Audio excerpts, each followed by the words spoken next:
Hi, welcome to Take 5, where we daily consider devotional thoughts from Oswald Chambers' book, My Utmost for His Highest. Today is September 30th, and the title of today's devotional is The Assigning of the Call. I now rejoice in my sufferings for you, and fill up in my flesh what is lacking in the afflictions of Christ for the sake of the body, which is the church, Colossians 1, verse 24. Dr. Chambers starts with, we take our own personal consecration and try to make it into a call of God, meaning that in our mind we have ideas of how we wish to serve God, normally it being in a safe environment accompanied by an exuding of little effort. Chambers says, however, when we get right with Him, He brushes all this aside. Then He gives us a tremendous riveting pain to fasten our attention on, something that we never ever dreamed could be His call for us. And for one radiant flashing moment, we see His purpose and we say, here am I, send me.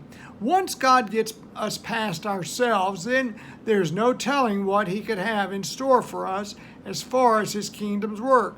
And it is most likely not what we had in mind. Certainly Oswald Chambers was a prime example, one who went to school to be an artist, yet God took and used as a missionary in Egypt.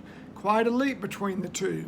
Dr. C continues, this call has nothing to do with personal sanctification, but with being made broken bread and poured out wine. Chambers often uses this expression of the Lord's Supper in reference to our being God's servants, as was Christ Himself, broken and poured out as a sacrifice unto God.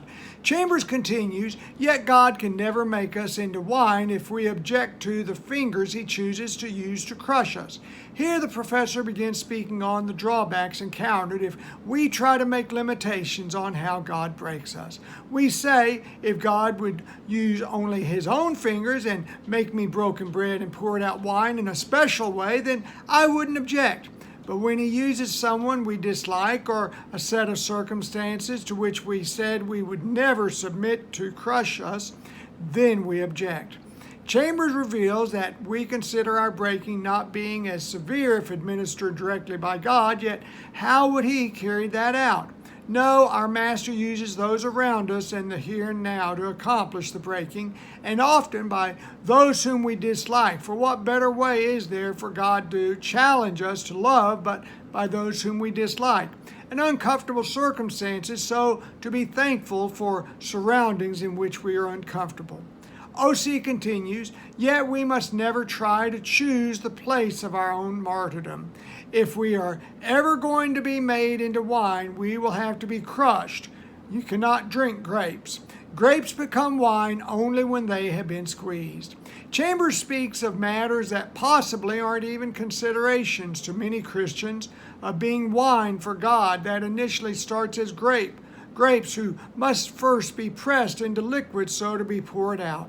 Do you put much thought into the idea of God wanting to use you? First, He must squeeze the you out of you so you might be fully His. The likelihood is Christians consider most of the time how to use God, not in a bad way, but what God can do for them, their personal needs and wants, with little time put into God's desires and how they may serve Him. Is salvation genuinely only about you and zero about serving God? Chambers asks, I wonder what finger and thumb God has been using to squeeze you.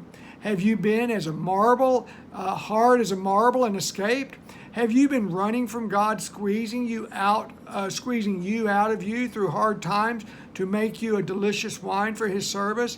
It's not that you don't recognize the purging is coming from God, but it scares you, for you wish not to give up the old you.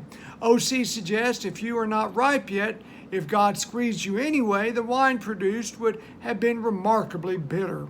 Not just any time is the right time for God to do the squeezing out of our old self, for we may not yet be ready. Chambers closes with, to be a holy person means that the elements of our natural life experience the very presence of God as they are providentially broken in His service. We have to be placed into God and brought into agreement with Him before we can become broken in His hands. There's a right moment in God's timing for all things. In the meantime, stay right with God and let Him do as He likes, and you will find that He is producing the kind of bread and wine that will benefit His other children. The final words may be startling, but our life in Christ is for the serving of others. In the like manner, live by Jesus. Love your neighbor as yourself. Thanks for being here today. Now may God's grace and peace be ours as we seek to live our utmost for His highest. Have a good day, and we'll see you tomorrow. Bye now.